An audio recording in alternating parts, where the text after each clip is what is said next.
Well, good morning. I'm Donna Oberlander. I'm the Majority Policy Chairman, and my district is the 63rd District, which includes all of Clarion County, part of Armstrong County, and part of Forest County. And it is really a pleasure to be here in your beautiful county of Tioga with your state rep, Clint Owlett. So we're going to go ahead and have Clint kick things off, and then we'll do introduction of our members, and then we would really like to have this be very interactive. So with that, Clint, I'll kick it to you. Thanks, Donna, and thank you so much for coming, and thank you for the policy committee joining us here today. Not very often do you get this many state reps in the 68th district at once. This is great. So thank you for joining us, and thank you for being here. We tried to figure out who we were going to invite to this, and we knew it was going to be right after the breakfast. We thought, you know what, those that are invested in TCDC are sponsoring tables. They're invested in this community. And we thank you so much for all that you're doing for Tioga County. And we thought, you know what, this is the group. This is who we need to have here. We filled in with a few extras, which is wonderful. But thank you so much for all that you're doing. And like Donna said, this truly is a roundtable discussion. This is not us here, speaking to you. We need to hear from you. So some of you, don't be shy of all these cameras. Kind of surprised me actually a little bit, but. Don't be shy of those. We do need to hear from you. That's why we're here. So we're here to develop policy and work on policy for Pennsylvania. And this is an opportunity for you to share with us kind of some of your strengths, weaknesses, concerns, and hopefully we can continue to address those in the state legislature. So thank you so much for coming. Be bold and make sure you ask your questions. So. We're going to have our other representatives here introduce themselves and maybe where they're from and something interesting we may not know about you. How's that sound? I get to start. Good morning, everyone. I'm your neighbor to the west, Representative Marty Causer. I represent a portion of Potter County, McKean County, and Cameron County, and also chair the House Agriculture and Rural Affairs Committee. So I'm very glad to be here in Wellsboro this morning and look forward to the discussion. Thank you. Good morning. My name is Tommy Sankey. I'm from Clearfield County, represent Clearfield and part of Cambria. I'm a huge fan of Clint, by the way, and Wellsboro. The only thing I can say probably for everybody is, believe it or not, the government doesn't always have the best solutions to our problems. So a lot of our legislation does come from our constituents and ideas that people bring about, and we find a way to make it into law. So if anything, I can encourage, use this time to have us all here instead of just one rep. You've got several of us, and be candid in your comments because we're going to answer your questions and do the best we can, and there's people here taking notes, so please be interactive.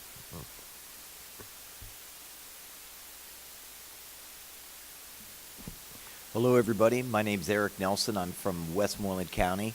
I have to say I really love the downtown driving through. I wish I would have had a little bit more time to stop at one of those coffee shops. So I'm pleased to be here today to listen and learn. I'm a small business guy, small farmer myself, and so I'm really looking forward to getting some of your perspectives and feedback on a number of different legislative issues. Thank you, Eric. Garth Everett, Lycoming and Union Counties, neighbor to the south and the east a little bit. See a lot of familiar faces here today. Seems like we were here maybe 2 years ago with the Center for Rural Pennsylvania, and I think a lot of the folks that are here today were here then when we were talking about rural broadband, which is an issue I'm sure we'll hear more about today and the importance of that. And happy to be back in beautiful Wellsboro and look forward to hearing your ideas about what we can do to help rural Pennsylvania. Thanks. And Representative Pickett was going to be here today. She's from the east here, and she had another meeting that she was scheduled for at 1 o'clock, and she did the math last night and the time on how long it was going to take her to get there, and it just wasn't going to work out. So, but she sends her regards. So as Representative Garth Everett had mentioned, you were here several years ago to talk about rural broadband. And before we start kind of giving an update on what's happening in the legislature, I know we have Rachel Hauser. Would you mind sharing with us kind of an update on what's going on with that?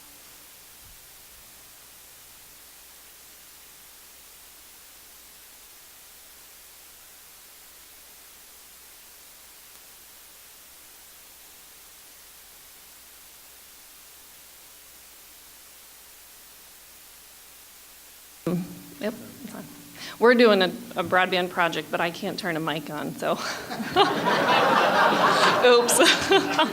So obviously, we've got more people working on it than just me, I promise.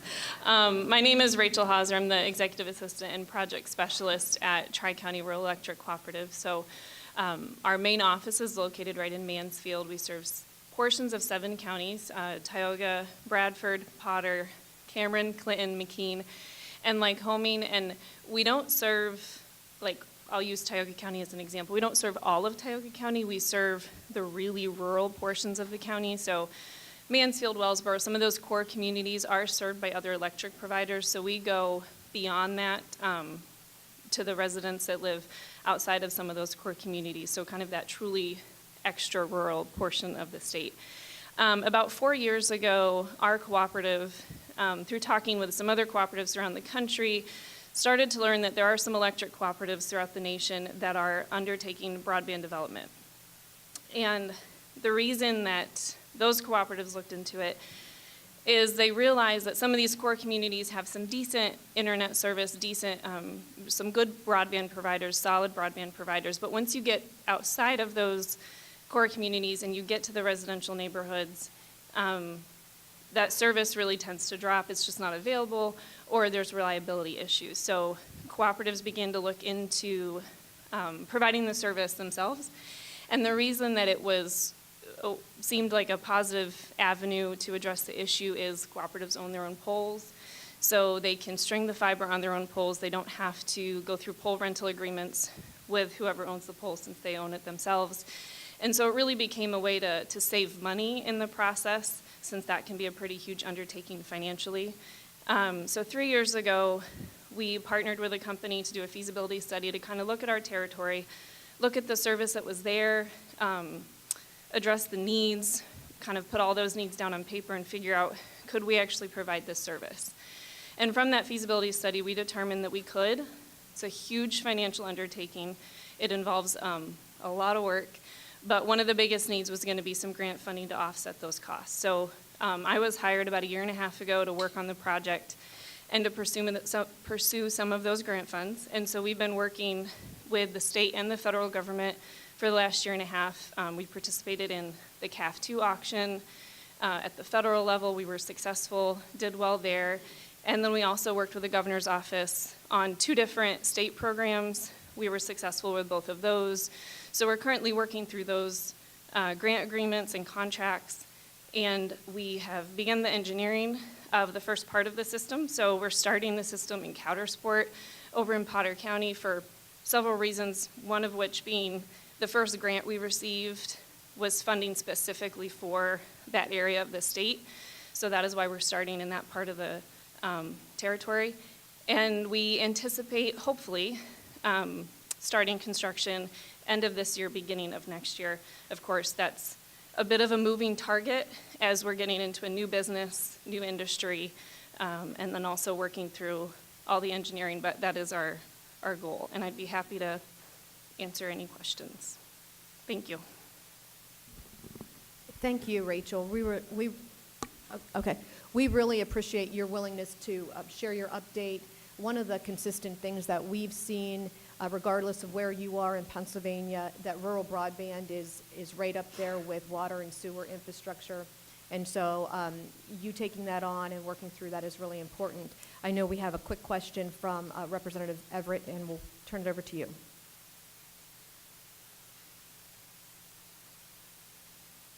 Yeah, thanks for the update. Just when you put some a fiber backbone in a customer's 4 miles off the main line, how does it work for the customer getting hooked up? Or do you know that yet? How much it would cost and those kind of things?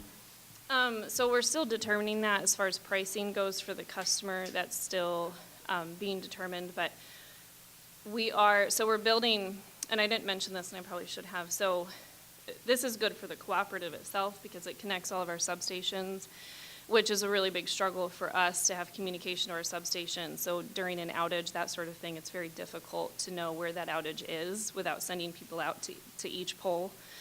But with that said, so this system it'll build that main line and then it will build the drop to the home. As far as the cost for that drop, So much of that will be covered through some of the grant funds we've gotten, especially through the CAF2 at the federal level.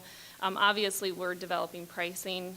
You know, it's a new business venture, so we are developing pricing for our customers that are interested in the service.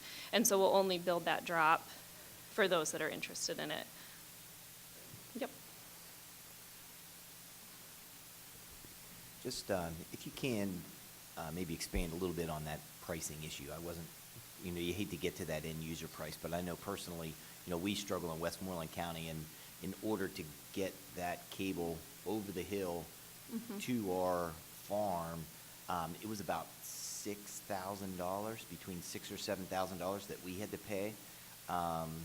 It's when you say pricing structure, is this going to be built in over a longer contract period, or will it be cost prohibitive so that the people who really need to get it, kids in school, are going to be able to actually access that? Sure. So that was part of where the grant funding came into play, was to make that doable. So, we could have potentially taken out a loan for the entire project and would have done it, but nobody would have signed up for the service because it would have been so expensive. There's no way anybody could have afforded it. And for that reason, we wouldn't have been able to do it without some grant funds kind of subsidizing that for the time being. So because of some of that grant funding, specifically the CAF2, because it's the largest chunk, that's going to help fund some of those drops to offset that cost. So it will not be solely bore by the customer. Now, they will still pay for the service like they would pay, like someone in Wellsboro pays for Blue Ridge or another provider. There will still be that monthly fee to pay for the service, but the grant funds will help us offset bringing that drop to their home. Any other questions for Rachel? Okay, thank you, Rachel. All right, so I want to give a quick update on what the Republican caucus has been working on, what the policy committee has been working on as it relates to workforce investment. We have an initiative called Good Jobs for PA. We passed a package of 15 bills that are really focused on helping to fill the skills gap, helping you to fill those jobs that you have open, and to help others achieve the American dream by learning and earning. And so some of the things that we've done include going to Western Pennsylvania and working on going through tours with the trade unions.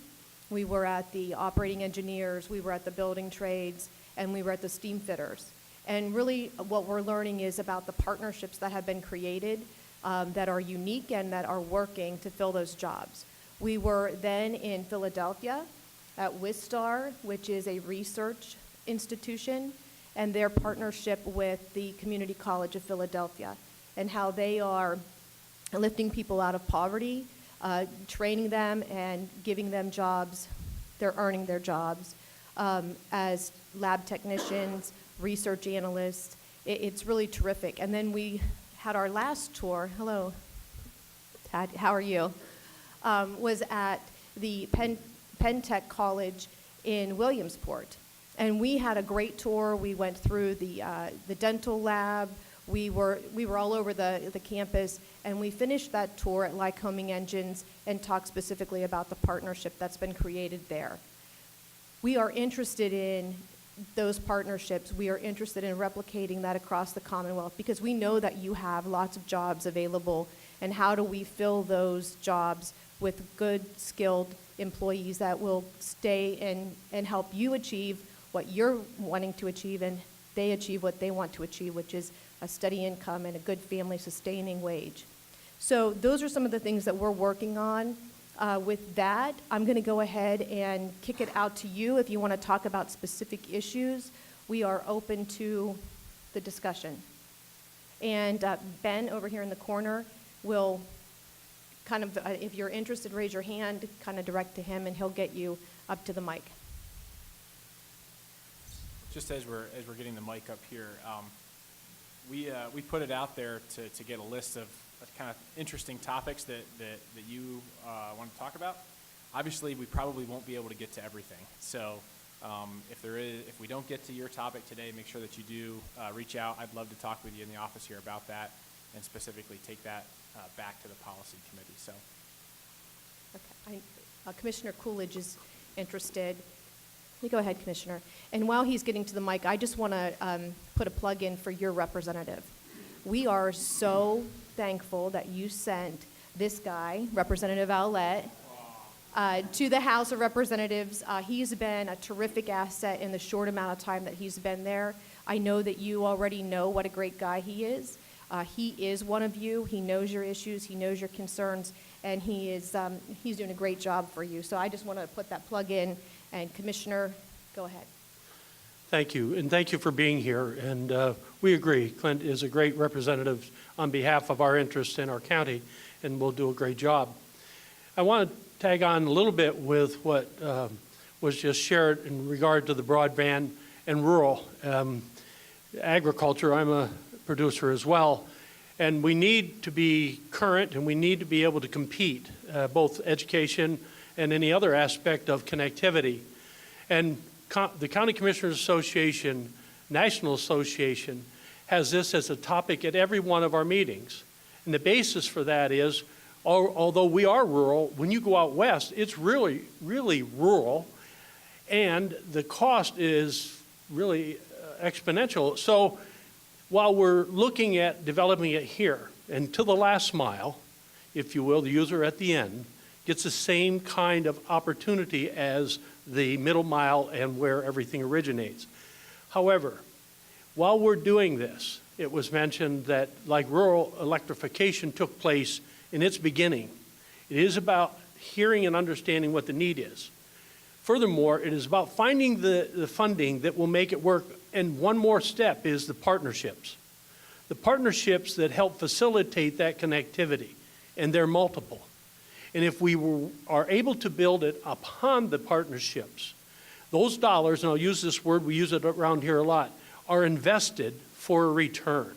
That return is about industries that can work remote and will establish themselves in areas that might not have been a choice if that were not available. And we're hearing that on a regular basis here in Tioga County.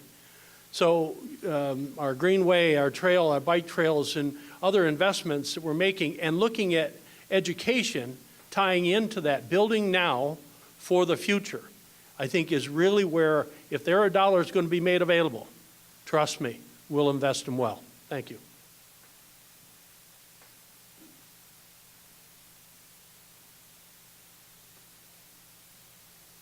You know, the grants that the co-op has accessed and some of the other funds, you know, are great, except there's not near enough there to do what we need to do in Pennsylvania.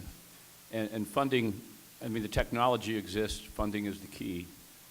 And so I'm floating an idea in Harrisburg, I don't think anybody at the table even knows about it yet, just because could be a very controversial idea. Yeah, oh, it's dangerous, yep. Yeah, well, we'll see. I'm gonna see if it flies here, and that'll tell me something. You know, like rural electrification, it was paid for through electric rates throughout populated areas, and then was used for the benefit of the rural areas. And the idea that I'm floating in Harrisburg is, and it's the way we built out the 911 system also. Is that each ISP account in the Commonwealth of Pennsylvania would have a surcharge of maybe, say, $1 a month. And all those dollars would be aggregated together, and they would be dedicated to use in spreading rural broadband with grants like is being accessed here by the co-op. So there's a lot of ISP accounts in the city of Philadelphia, in the southeast, for example. And wouldn't it be wonderful if we could take those dollars from the populated and urban areas and suburban areas where they already have they have high-speed internet access, and I'm talking high speed, not the make-believe high speed that we have out here, and so that's one idea that I'm floating, and I'd just like to hear anybody's reaction to that idea. You know, our caucus is pretty famous for being very cautious with using three-letter words like fee and tax. So I said surcharge instead of fee or tax. So it's not a three-letter word. And so I'd just be, if anybody has any thoughts about that, and that might be a way that we could get some money together to help build that last mile and make it not so expensive for it to get a 6-mile drop off of a backbone.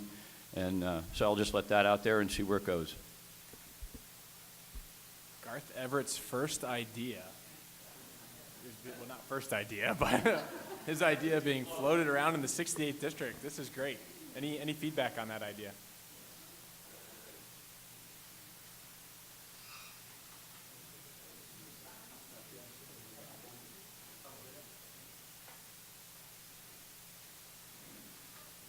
Good morning. Thank you for being here.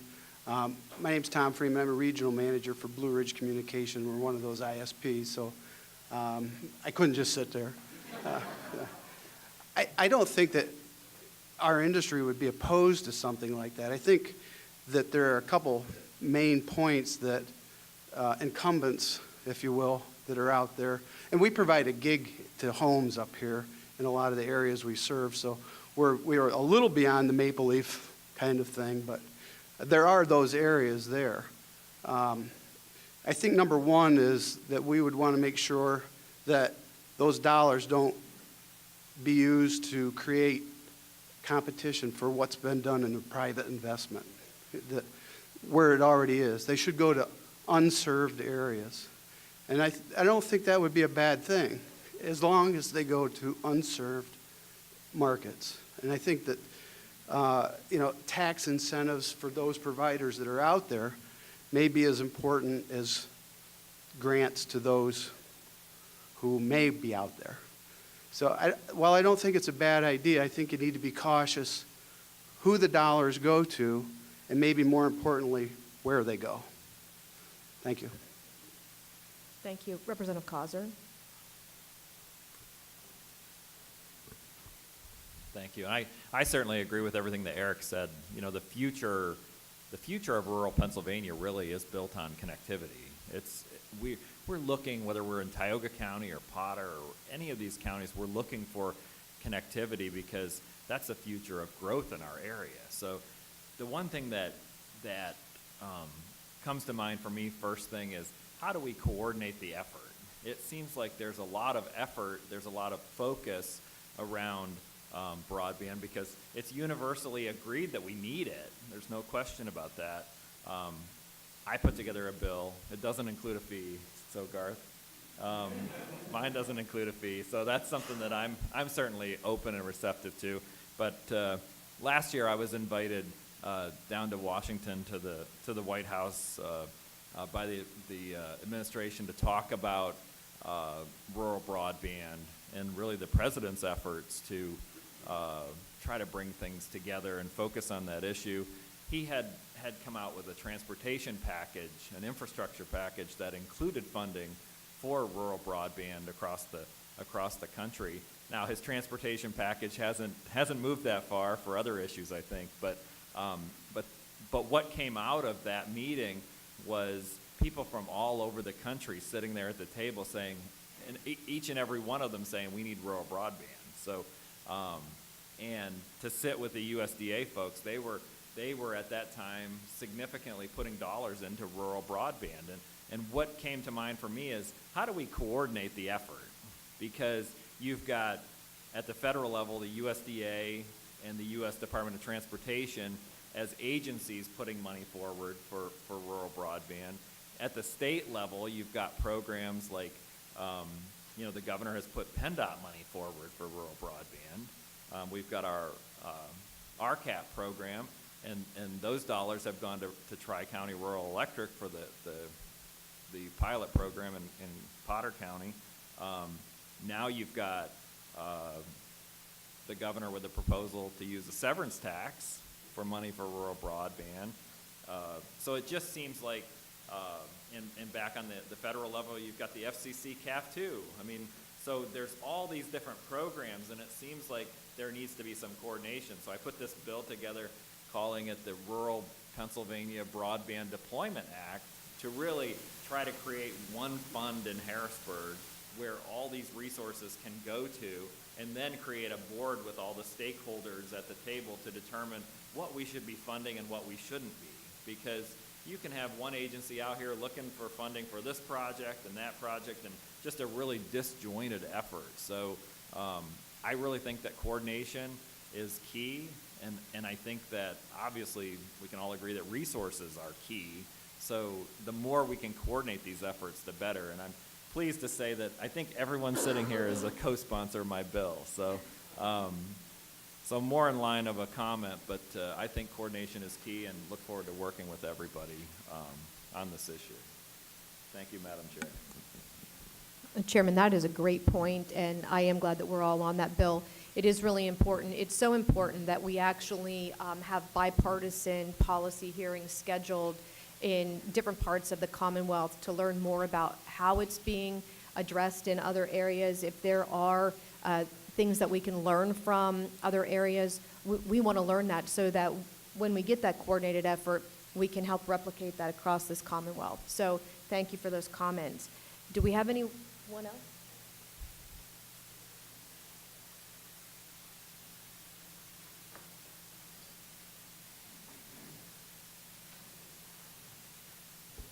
Sir, as your just one final potentially counterpoint for caution on our fine chairman about the tax of one area over another, it's important to realize that from a Harrisburg perspective, just giving an example of a battle that we were able to successfully fight back, but an effort along the lines of taking a tax on electrical users to be able to provide charging stations for electrical cars. And there are far more city folks who are embracing the concept of having taxpayers pay for electric cars. So there's, as we start to say, well, I'll give you your rural tax if you give me my electric car tax, and what would have been happening from my perspective was just the concern that tax dollars would have created competition points or charging stations that the government would have in direct competition for private investment. So we want to make sure that there are, or realize that there are a lot of wolves waiting inside the woods there, and they're more than happy to come up with an extra fee or surcharge, which does seem to be the new trend out there. So we, I guess in definitely a well-intended goal to be able to increase broadband access, it kind of sets the stage for a lot more programs to benefit people in the state. And just want to kind of realize that, unfortunately, even though I'm from the West, sometimes it seems like the state is kind of tilted like that old labyrinth game towards all that much larger cluster of votes. So I completely agree with Chairman Causer and the goal to be able to coordinate and consolidate our efforts, and being mindful that there are a lot of exciting tax ideas in other areas of the states that they'd like to tackle with that. Thank you. Go ahead, sir. Okay, thank you. Good morning and welcome, committee. Thank you for being here. My name is Keith Cusio, and I'm the Chief Executive Officer of Larson Design Group. I also serve on the board of the Fund for Northern Tier Development, which is a 501c6 organization of businesses in the northern tier here, Potter, Tioga, and Bradford counties, that are working to advocate for issues that are important to the region and its prosperity. I lead that the transportation committee of that group. I appreciate the comments regarding connectivity and coordination, and what I'd like to address is infrastructure, connectivity, and coordination relating to the development of interstate I-99 through the region. As you may be aware, this is a interstate that was designated in the mid-1990s to run from Bedford in southwest PA up through State College and through this area up to connect in Painted Post. Much of that has been developed over the years. However, there's a missing link from State College to the New York State line just north of us, north of Mansfield. There has been some action taken by the state, and we appreciate the work of PennDOT to focus an infra grant application, a federal grant last year, to obtain funding for the Bellefonte interchange. $35 million from the federal government was received to provide a final bit of funding to build that project out. That had been indicated by PennDOT for some time as a key priority that needed to be addressed before the completion of the interstate in this part of Pennsylvania could be considered. So when that designation of funds was made last summer, we began an effort to advocate to PennDOT to begin the studies to look at what needs have to be addressed in order for Route 15 from Williamsport to the New York State line to be upgraded to I-99. We understand that PennDOT is in the process of looking at that needs assessment, and we should hear on that later this summer. We appreciate that, but without special funding, which is what I understand from the local district executive, it's unlikely that those improvements will be able to be built within the current constraints of PennDOT's budget. So what I would advocate for is policy similar to what was done in Center County with the advocates there, to encourage PennDOT to look at the I-99 corridor and its completion north of Williamsport, particularly in Tioga County, as a key priority for infra grant funding in future applications because they can be made every year. And to the extent that it's possible, we believe that Tioga County actually has few deficiencies. And we know by fact that from Painted Post down to the New York State line, Route 15 was redesignated to I-99 a number of years ago. And we don't necessarily believe that there are any major impediments to seeing that done through Tioga County. We believe most of the needs for improvements and upgrades exist in Lycoming County, north of Williamsport. So I'm here to say that any policy that would support the focus of federal funding to help support needed projects be considered, and that to the extent that PennDOT and the state can encourage the Federal Highway Administration to designate Route 15 in Tioga County as I-99, to do that as soon as possible. Thank you. Thank you, Keith. I think a number of people probably wanted to applaud that right there, didn't you? I being one of those. You know, it's a big issue. It's something that we're fighting for. It makes sense to me that we can do it. One of the excuses that I heard when we started talking about this, getting it designated at least to Trout Run, was, well, they have to connect to another interstate. Well, it doesn't right now in New York State. Like, how did they get that then? So that's my goal in the conversation is trying to at least get it to Trout Run, where we know we're good. At least whatever deficiencies we have, they're very minor. And so we need that list, number one. We need that list from Trout Run North, and that's what we're asking for so that we can really put the pressure on to go ahead and get at least that named. And that's my goal, and I'm going to be continuing to fight for that, just as an FYI, so, as well as the funding.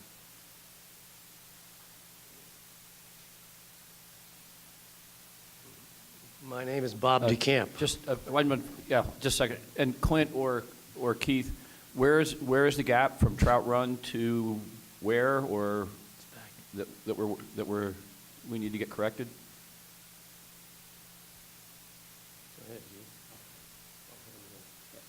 Well, the designation that we're looking for is a connection from Interstate 180 in Williamsport at the confluence of the Lycoming and Susquehanna rivers north.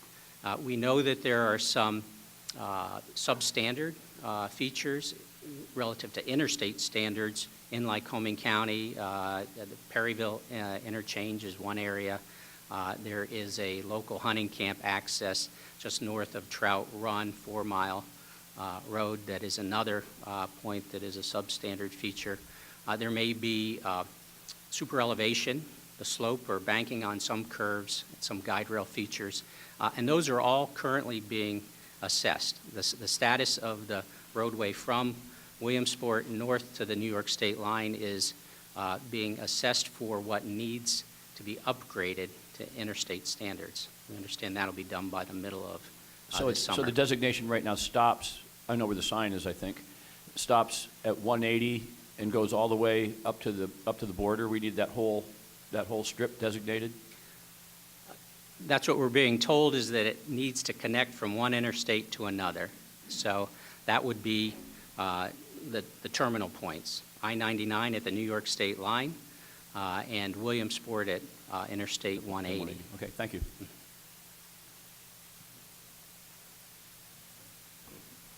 I just have a quick comment on that. Are you working with the commissioners from Lycoming? We have your commissioners here, but are you working on that and everybody's in agreement? Okay, they're shaking their heads yes. Yes. And I'll just say that although it seems slow moving, it sounds to me like you're already ahead of the game. You have support of your legislators, you have support of your county commissioners, and you're working with PennDOT. Those are all pluses, so. Yes, we are. Okay, sir, go ahead. My name is Bob DeCamp. I've worked most of my career in the lumber industry in northern Pennsylvania. But I know we all talk about jobs, jobs, jobs. So if you go and talk to a large company about your county, the first thing they'll ask is there access to an interstate highway? And if you don't make that cut, you don't make that cut. Thank you.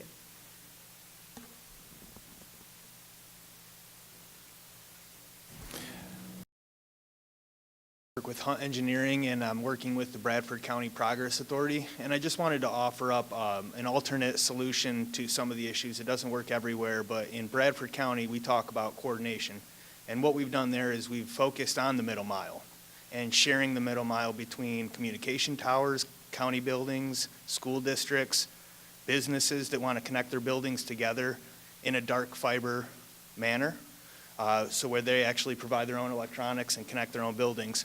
And what we've seen in New York State is some of these networks have benefited ISPs who also connect to them, get them closer to communities, and allow them to spend the funding that is available to connect to the household on that last mile. So, which our funding, our project wouldn't necessarily qualify for, because those funding sources all require you to deliver bandwidth to a home. So a middle mile dark fiber infrastructure doesn't do that, but it provides the middle mile infrastructure for service providers to do that and other entities within a regional or a county area to do the same thing. So I just wanted to offer that up as another solution. Thank you.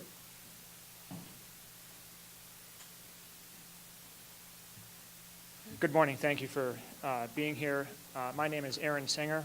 I operate two manufacturing companies in some of the districts represented. We have a powdered metal manufacturer in Wellsboro, and we have a specialty components manufacturer in Emporium. Both are considered rural markets, so the infrastructure is very important, but we're a global economy. So whether it's blueprints or communication from customers in China, Mexico, everywhere coming in are very important. I applaud the effort and the discussion on broadband, but I caution every day that goes by that we don't have access to cell service, broadband, we lose another young person from rural communities. If we lose our young people, we're not going to have the communities. I also am a trustee at Mansfield University, so you're very well aware of some of the challenges that PASHE has in itself. So my charge is, what can we do to make sure that this is sped up, that it doesn't take the normal political time to get through all the cooperation, because every day that goes by we lose another young person. Thank you.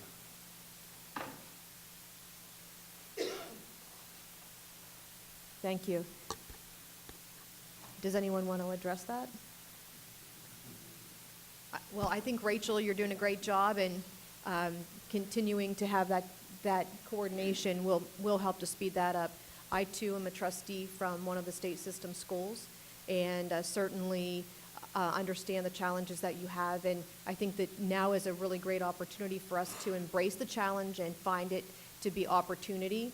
And so making some of those changes, helping to fill those skills gaps that we talked about earlier are, I know that the new chancellor is working through that, and I'm excited about what he has to offer us very soon in a way of a plan.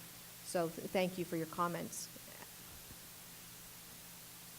And in answering or helping to answer the question of how do we make it happen faster, some of what in our area and throughout the state, I encourage business owners and individuals that it's so extremely important to work on the policy end of your business. As a small business owner, you're working that 60 or 80 hours a week just like everyone else is, but oftentimes I wasn't working on the policy side. And so without laser focused voice on one or two key issues for the region, it gets lost in the shuffle. And it's important to realize when we're in Harrisburg, bus loads, there are advocacy days, bus loads of people come and they want parolee for lifetime prisoners, and they want money for after school, and they fill the walls of Harrisburg, and that drives attention and focus. I would encourage each of you to encourage others 1 hour a month on the policy side, advocating, communicating, and making sure that, hey, this is our top issue, because things do get lost in the shuffle because it's so diverse. There's such a broad range of needs for everyone that active involvement, because there are deeper pockets in other sections that have louder voices, and that takes away from what oftentimes are very legitimate concerns.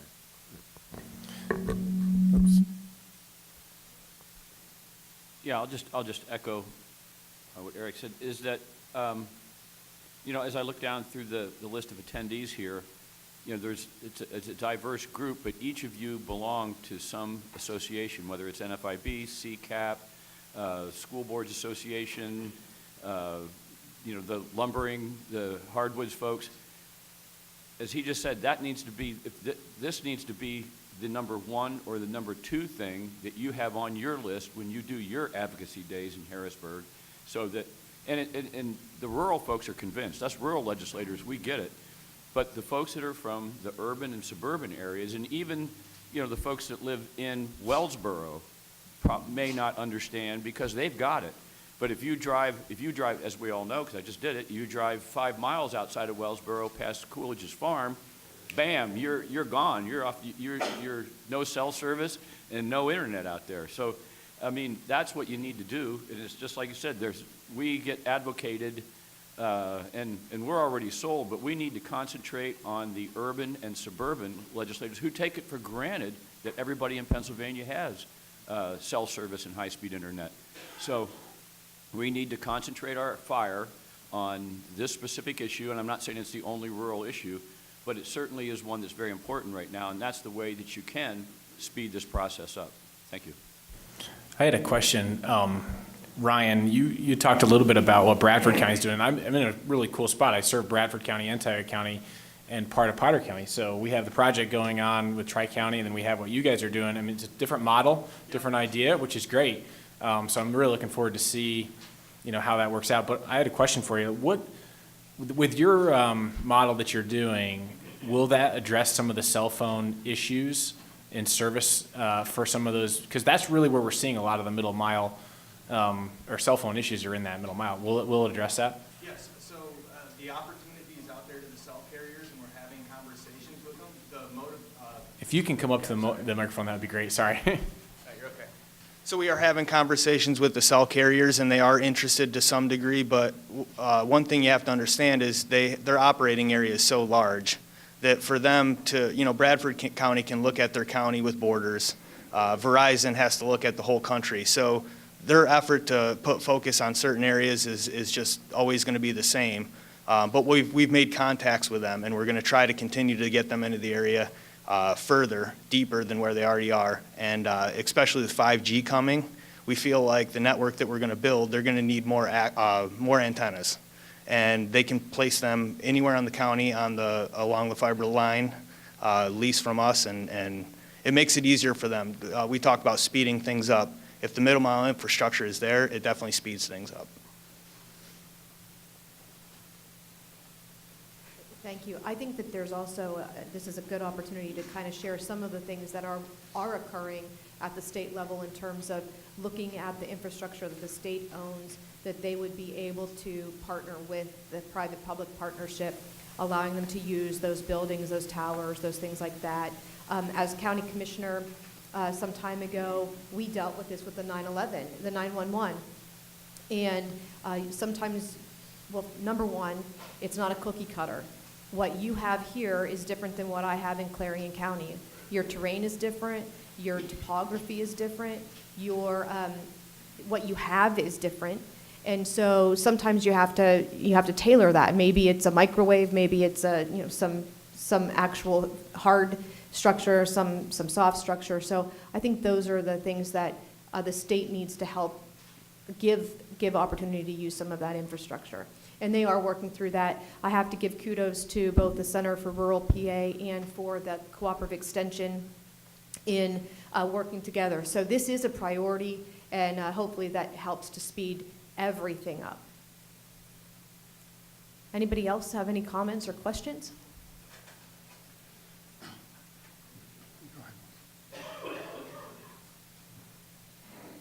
Mark Hamilton, Tioga County Commissioner. And your last comment is a perfect segue to another important part of our economic development here, if you will, in Tioga County. And thank you for the 911 bill that you're fostering through again. It's a great help to the rural communities. I've had the privilege of sitting on the SR6 Commission last year, as well as co-chairing the EMS task force for the County Commissioners Association that we've recently gotten started. Our rural communities are in a crisis mode with our safety and security with ambulance responses. Many of our communities are having response times of an hour to an hour and a half to an emergency situation. One thing that the SR6 Commission and the EMS Task Force agrees on statewide is that there's a funding problem with our first responders. So I would ask if there was any way that you could foster the funding situation to our first responders on both sides of the house.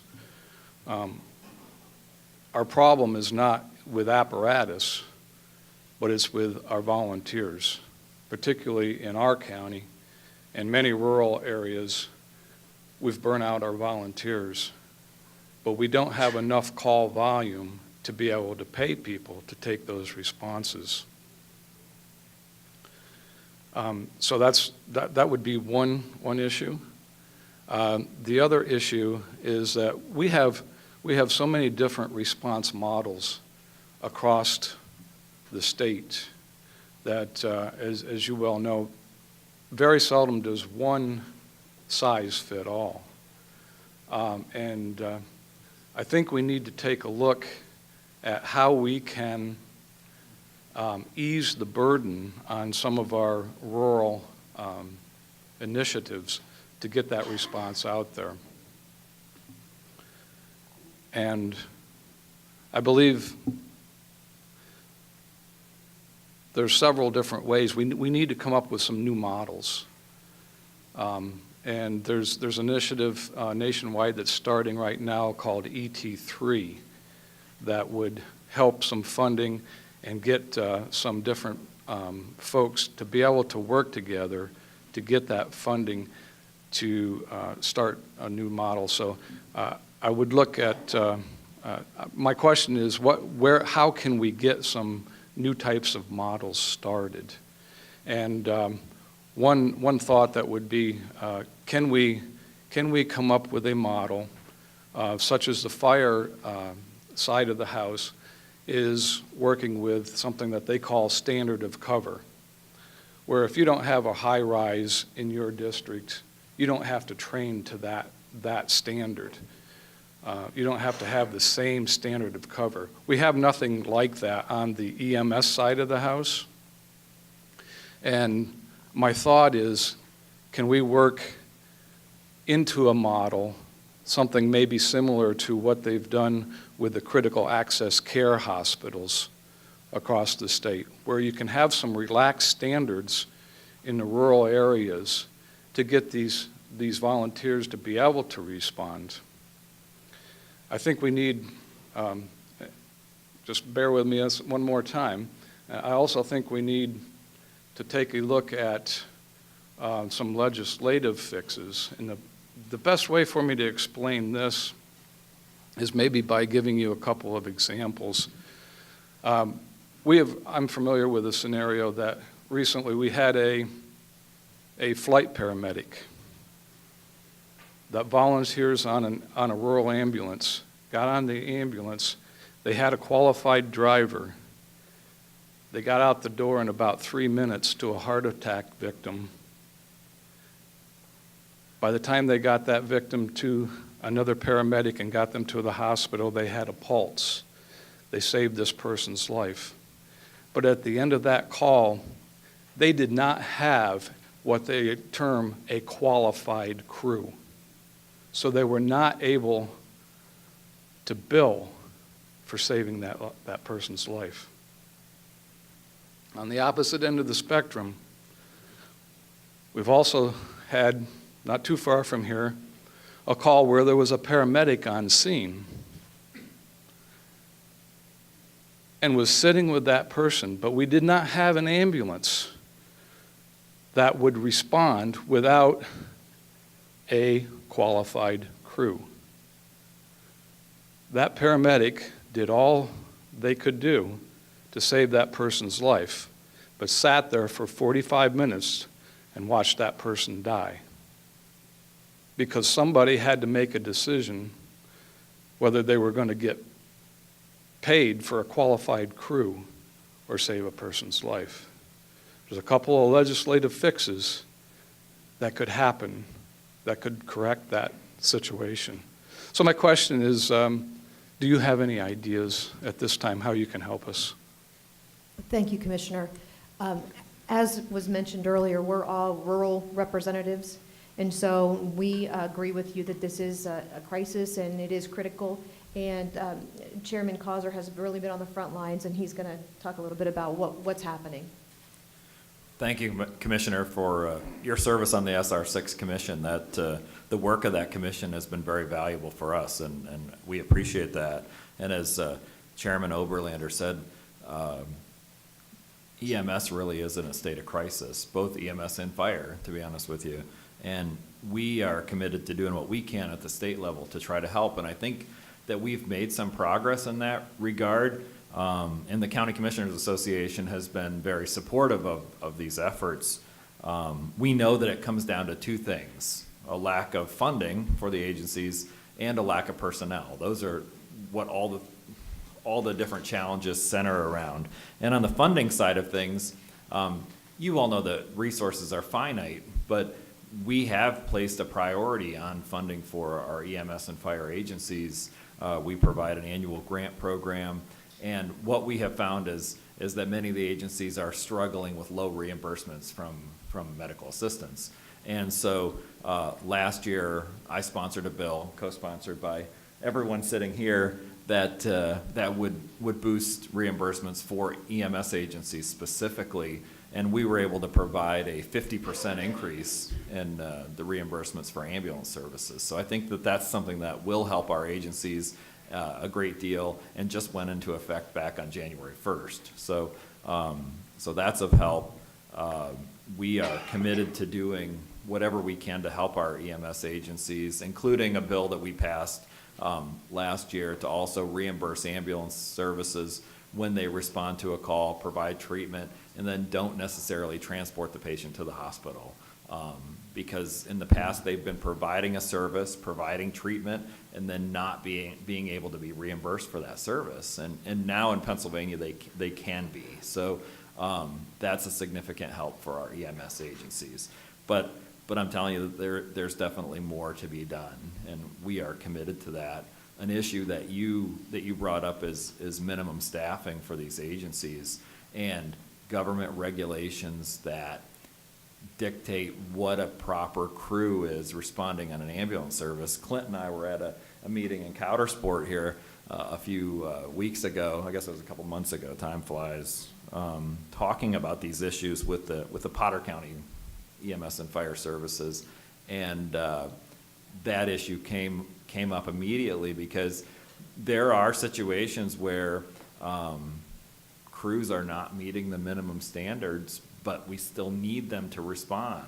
And many people don't know that there are requirements that for a basic life support ambulance service, you have to have an EMT and an EMR to go out the door. Well, I will tell you that I used to run an ambulance service, so if I could scrape up one EMT and grab a fireman to drive, that's what I would do and worry about the consequences later. But we shouldn't, to that end though, we shouldn't be violating the regulations and the laws. We should be changing them. And so we are looking at minimum staffing.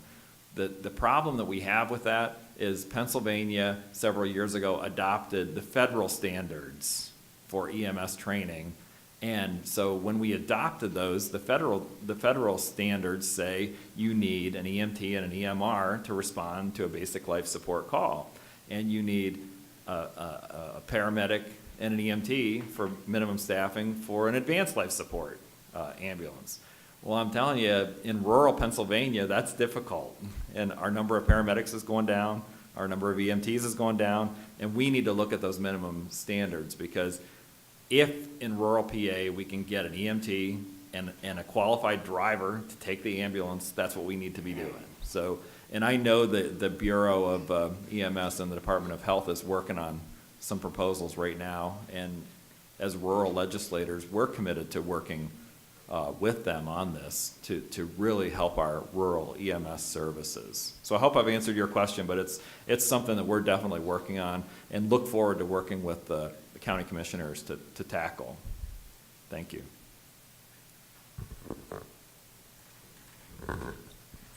You kind of mentioned one thing there, Mark, and it's something that I was looking at, and it's a conversation we need to continue to have, is our critical access hospitals are in our rural communities.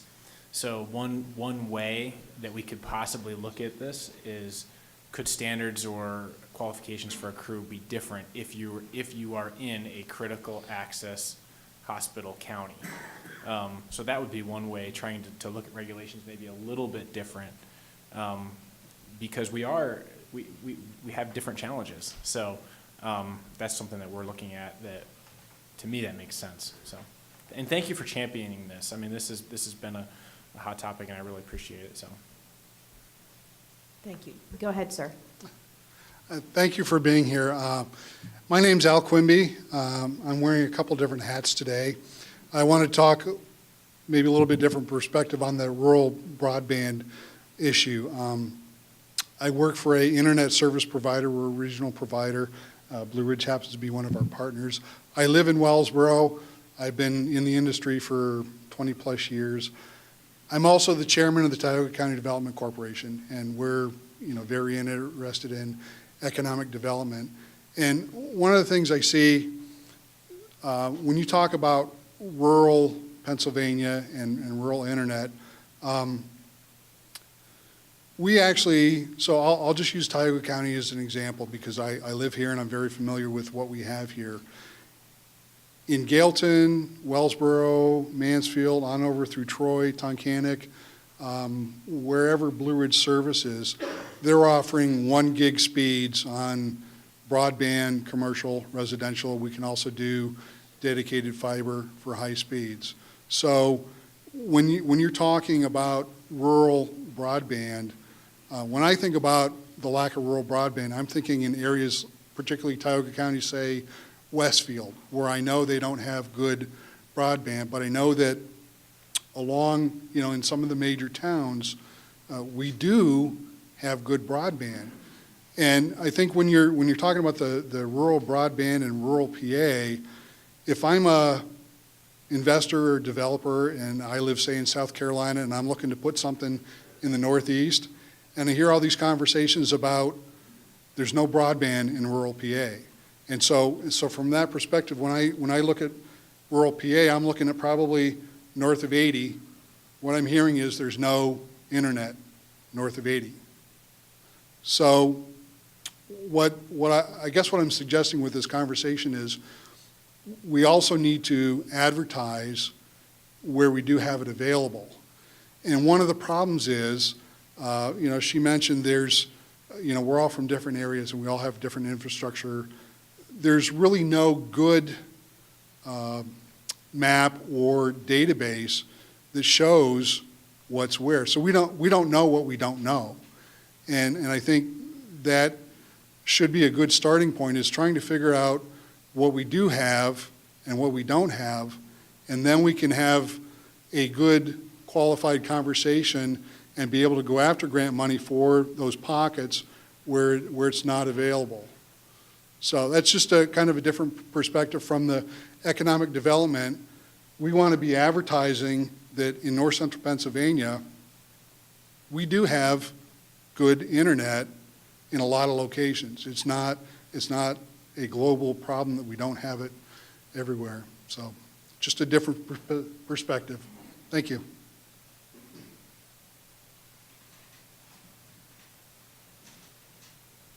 Yeah, I totally agree.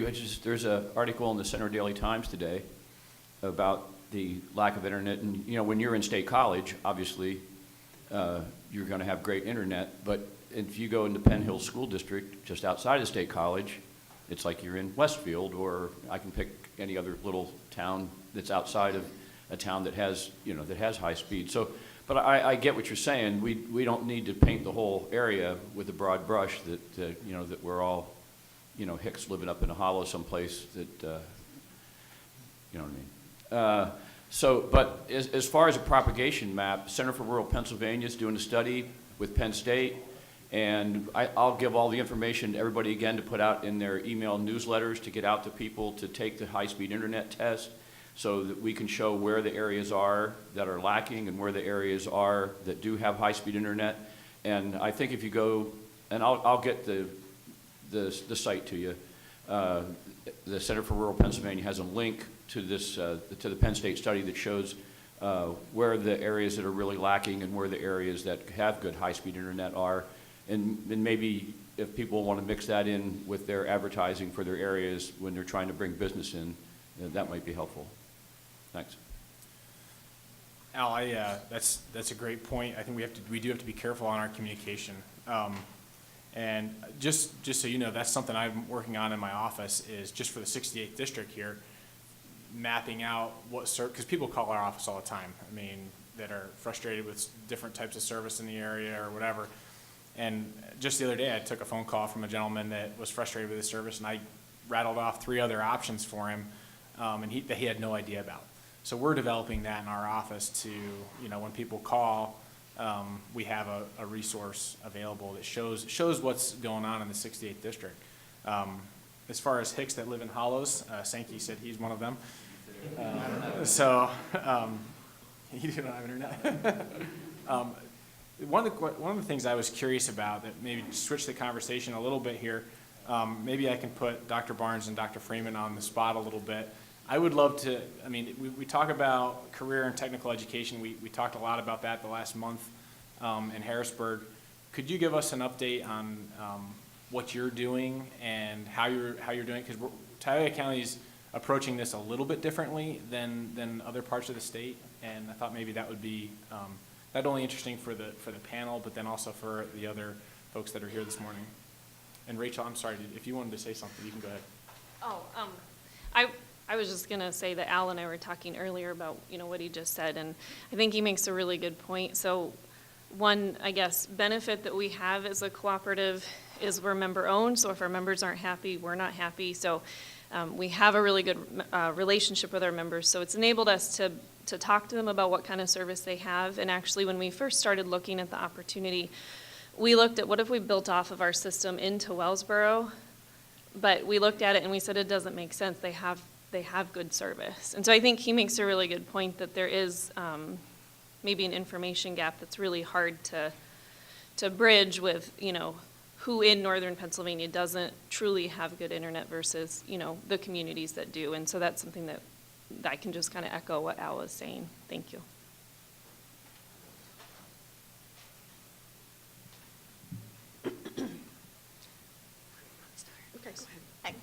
Hi, Dr. Freeman. I'm the superintendent at Wellsboro Area School District, and we do work very hard to gather. We do not have a vocational career and technical education center in Tioga County, and at this point, with us partnering together, we don't really feel like we need to have a vocational technical center. What we do need, though, are the funds that are funneled to those centers to our school districts.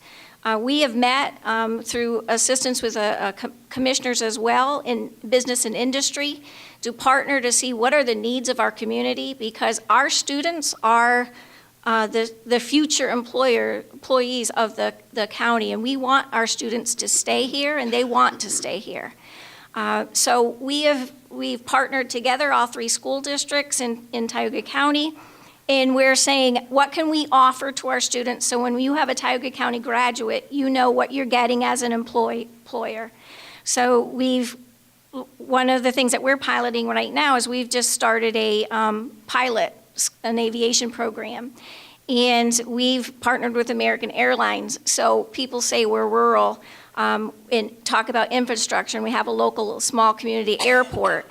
And those were the funds also that we could use to develop the local airport. We started out with 17 students, and we're up to 48 students that are registered now that want this aviation course. It's hands-on. It has to do with economy. It has to do with a self-sustaining wage that they can still stay here in our community and work.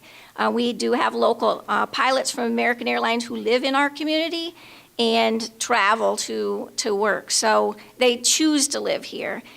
We want to partner with the industry that is here, with manufacturing. We are proud of our manufacturing heritage, and we want our students to be equally as proud, so we're partnering. I know our 5th grade, our middle school students just did a program, and they're doing a video, and hopefully this evening it's a competition and we'll find out how well we did, but that was working and partnering with Metalcraft, our local manufacturer.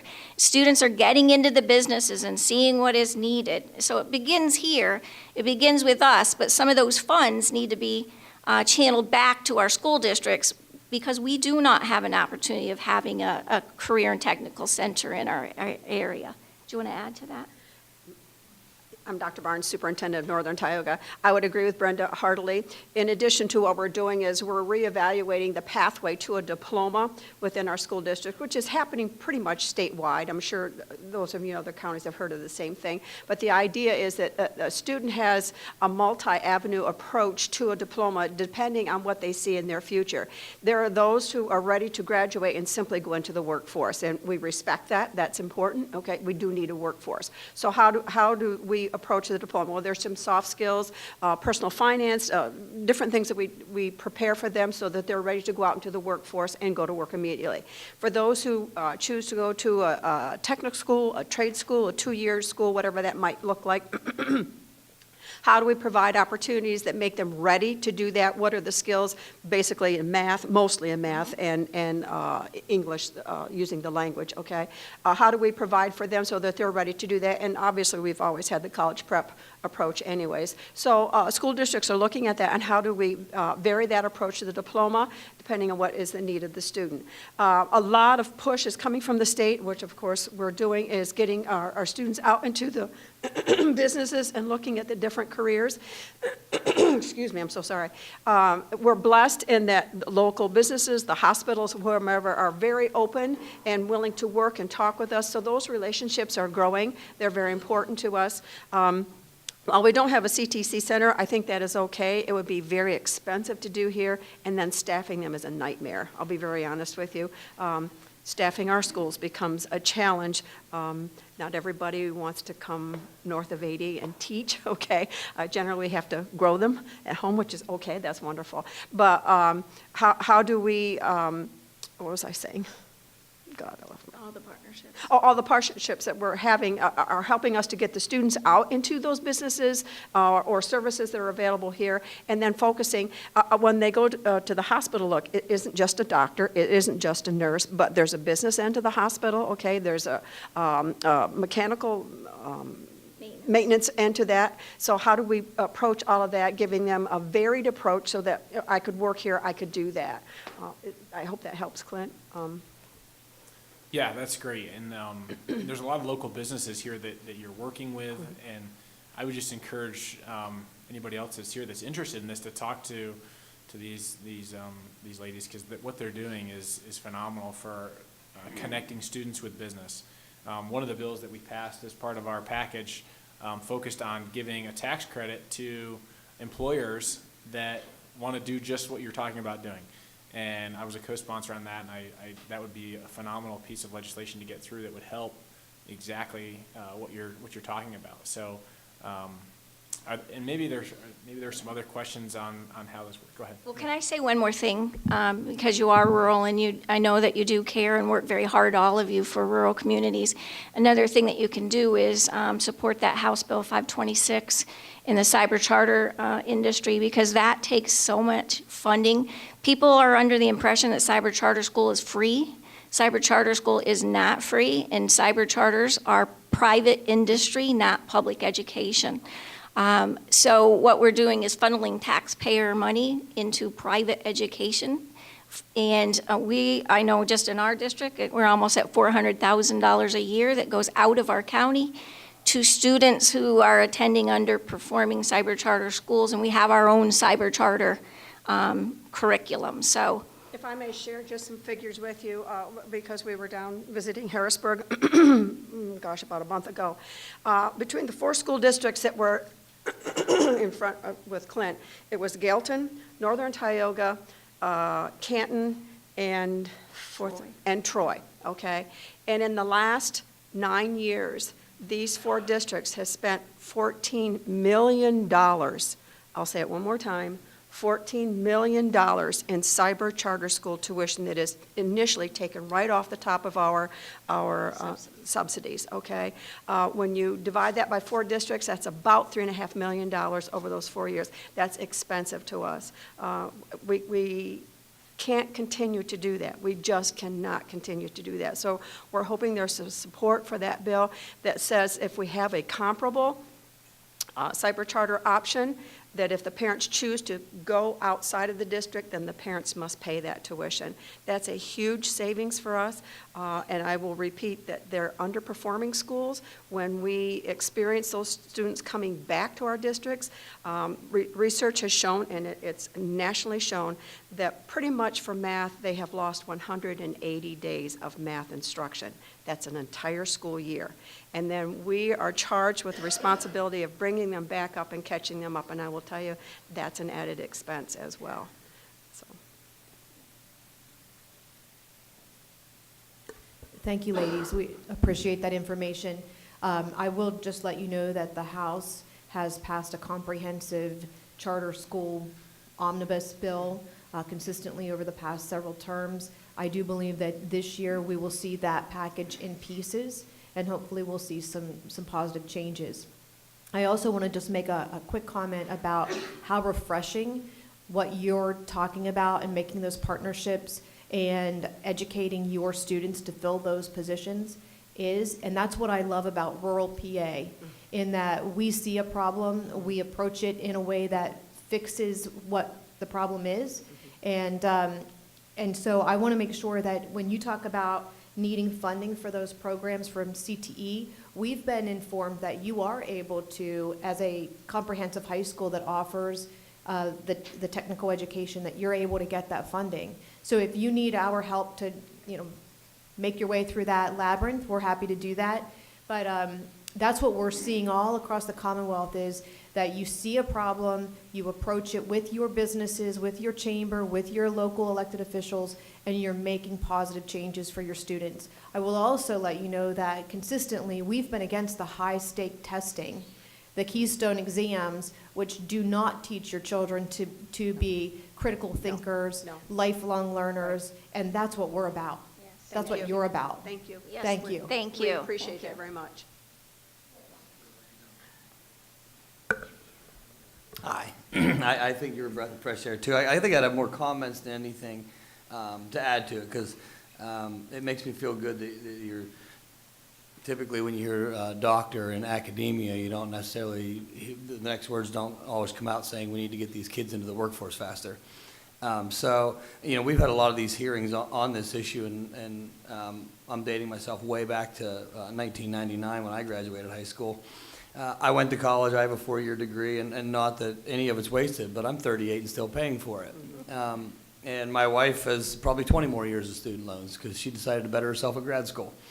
But on our tours, just like the Williamsport, if the access was out there, and it was, but I didn't know about it, and I'm not blaming this on the schools. This is everybody. And let me back up first when we talk about schools. I represent part of 11 school districts, so very similar dynamics. And we always hear regionalization and merging, and when we can figure out how to get a 5-year-old to school and not leave him on the bus for 2 hours, we'll talk about it. But I don't know how to do that yet.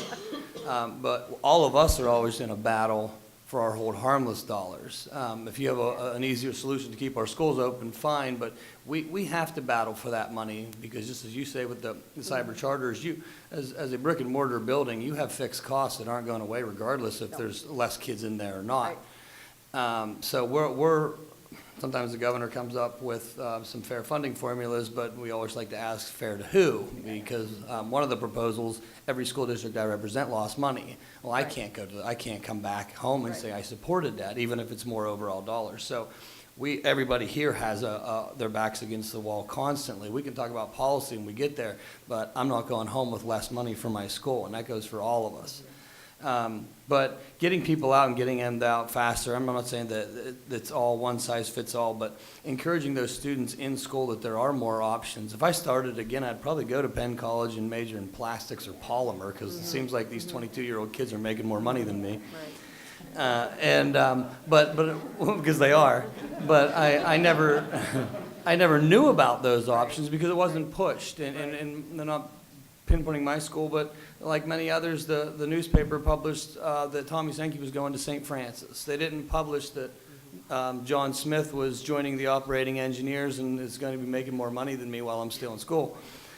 So I just don't think one size fits all, and we have a lot of money for children with special needs, and there's certain programs with children with high academics, but the people that are living in our communities and starting a business and buying homes and building homes and paying taxes are the other 80% that fill these rooms. So we have to have a stake for them too. And as far as the tests go, I hate the tests, but like government, as soon as we're all prepared to say don't give us that money, and that goes for Harrisburg's, that goes for school districts, that goes for anybody. Say well, we don't want the money and the tests will go away. But again, it comes full circle of how do we keep the doors open without doing it. So Republican or Democrat, I mean, we're Republicans here, but I don't know if anybody's really wants the standardized test. Everybody I know wants to see the science project come back and kids start having fun at school again, because when you're having fun, you're learning. I think what's crucial is when you look now how we are rated at the Future Ready Index, which is a much fairer picture of what we are doing in schools as opposed to the School performance profile. the SPP, which was just based entirely, on the PSSA test. And there's a level of frustration, and please don't misunderstand this, but some are good test takers and some are not, and that is not an indication of a student's ability. Absolutely not, okay? And it's crucial that we don't focus on those who are good test takers and laud them. I get frustrated in our PSSAs. We label them advanced, proficient, basic, and below basic. Who on God's green earth thought that we should label a child below basic? Okay, I get so frustrated in the very language that we use. And then once you label like that, that affects a child's perception of themselves, okay? And we're concerned about employment. Our schools obviously house those with special needs. How do we make them employable? You know, they want to feel needed in this world too. I think of a young man who rode his bicycle to school every day in the snow, in the rain, whatever. When his bicycle broke down, you know, we all put together and you buy him a new bicycle. And, you know, he showed up to school every day. I'm telling you, that's a quality that you're all looking for. Now, he may have some challenges, but he'll be a good employee. But nope, we can't do that because he's below basic. Dr. Barnes, you have such a way with words. So we have about 10 minutes left. If you're sitting on the edge of your seat and you want to ask a question, maybe we can do a lightning round, and that would be great. This is Scott Sample, Northern Tier Solid Waste Authority. Everybody's talking about broadband. We all need it in our businesses. We're working with Blue Ridge, excuse me, Tom, to get rid of Frontier because the service is so bad. You also have such a way with words. Yes. So we deal with the other side of the broadband, the electronics. And our problem at the authority is we receive no revenue from that electronics that we process every day. We're doing about 400,000 pounds a year of TVs, computers, laptops. We did lose our contract with our recycler 2 years ago, had to stop our recycling program for electronics. Took a lot of heat for it. We did renew that program. Part of that CDRA Act is you can't charge for the electronics. So we haven't charged for that program to the public, and it costs us roughly $50,000 to $60,000 a year to operate that. With the downturn in the recycling market, this year our revenue is down about 45% so far this year. So we may end that program as a free service, but we will have to go to a charge service because we can't stop the program and allow that waste to go over the bank.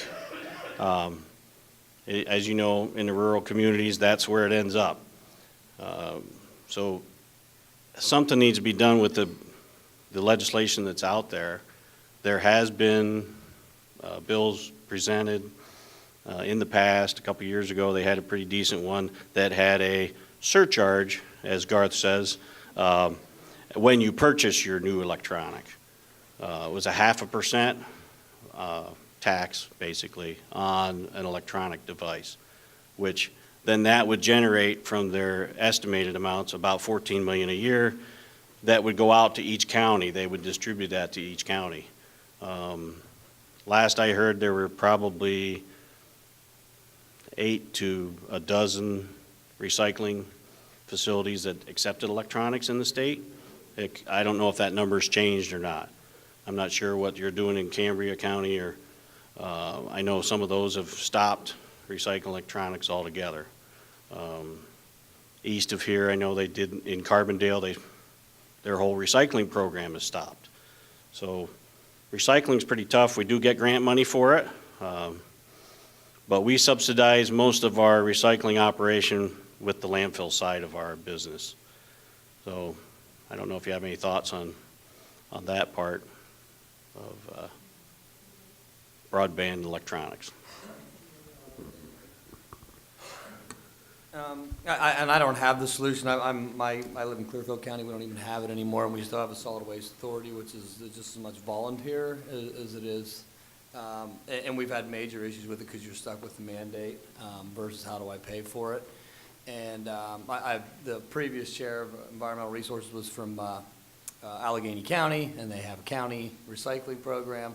So getting Matt Gobbler and I from Clearfield to say, hey, can we get a county or statewide tax so that we can have recycling in Clearfield County is something that's very hard to overcome when a lot of your legislators are from essentially Pittsburgh or Philly and those areas where they have them. It's already a tax, maybe a county tax, municipal tax.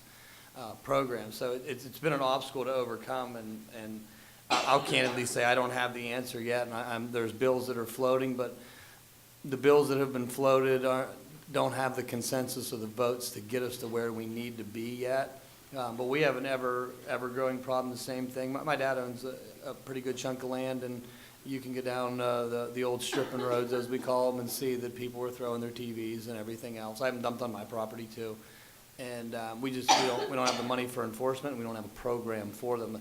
2 days a year, my county does, you can drop ATV, and you can't get in the parking lot those 2 days a year. So there's a place for it, but votes talk and people talk, and it's just hard to get the political will to get it pushed over to get a statewide initiative. That I would support something like that, a fee, because we benefit from it. But it's tough in the areas that already have it to get them to. Why would they put up the vote for a fee or a tax? So I think the dialogue's continuing. Marty might have something more, but we have the same problem facing the TV down over the hill. I was going to say, you hit the nail on the head with the TV going off over the bank on the back road. That's exactly what's happening. I sat in the Environmental Resources Committee when that bill went through for the mandate and told everybody this is a mistake. We should not be doing this. We're not prepared for this. Recycling is a good thing, but you can't impose a mandate when people have no place to take the items. But the urban areas, as Tommy was just saying, the urban areas didn't care because they do have places to take it. So it is a real problem.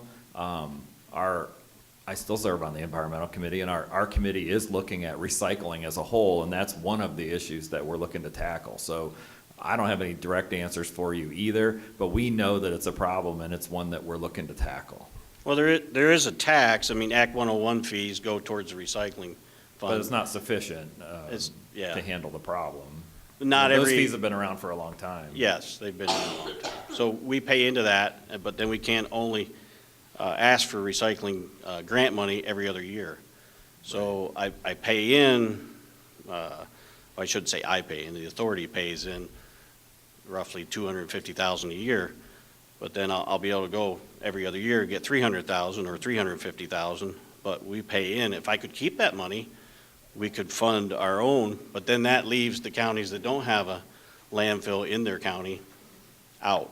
Right. They don't have a program. Right. So then the governor takes money from the budget to fund DEP, and that hurts that program also.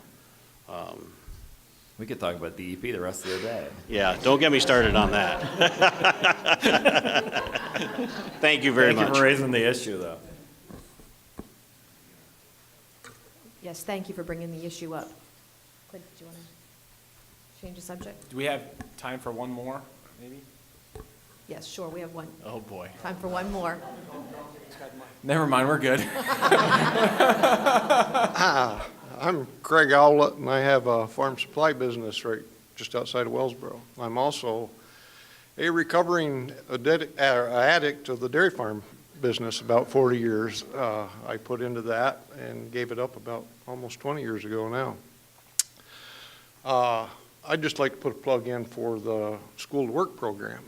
And we've, over the years, the last 20 years, we've had several kids come through our business in the School to Work program. I can tell you today, right here, that because of that, or because they started in our business and learned some good work ethics, that they've been very successful. And in this room, we have a county planner that came through our program. We have a state representative.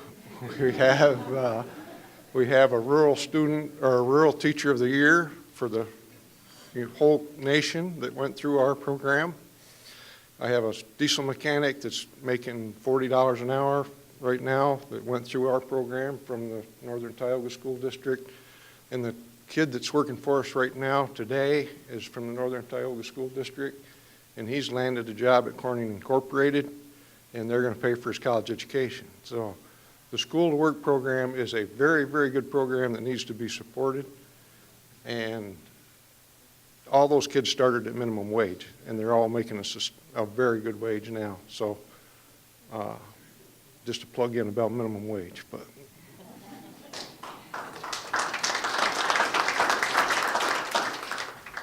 Well, thanks, Dad, I guess. No, that was great. It's something that I believe in and I'm continuing to fight for. How many kids is it? We have 100 kids or so that are in the School to Work program at any given day in our area here. It's a great program. It really is. Teaches these kids work ethic. Teaches them, how to show up on time and get a paycheck for a good, honest day's work. And I'm a firm believer in the program, and I thanks Dad for what you continue to do in that realm, in that area. It's a really good thing. And the minimum wage topic, we could spend the rest of the day talking on about that. No, thank you. No. Did we want to do closing remarks?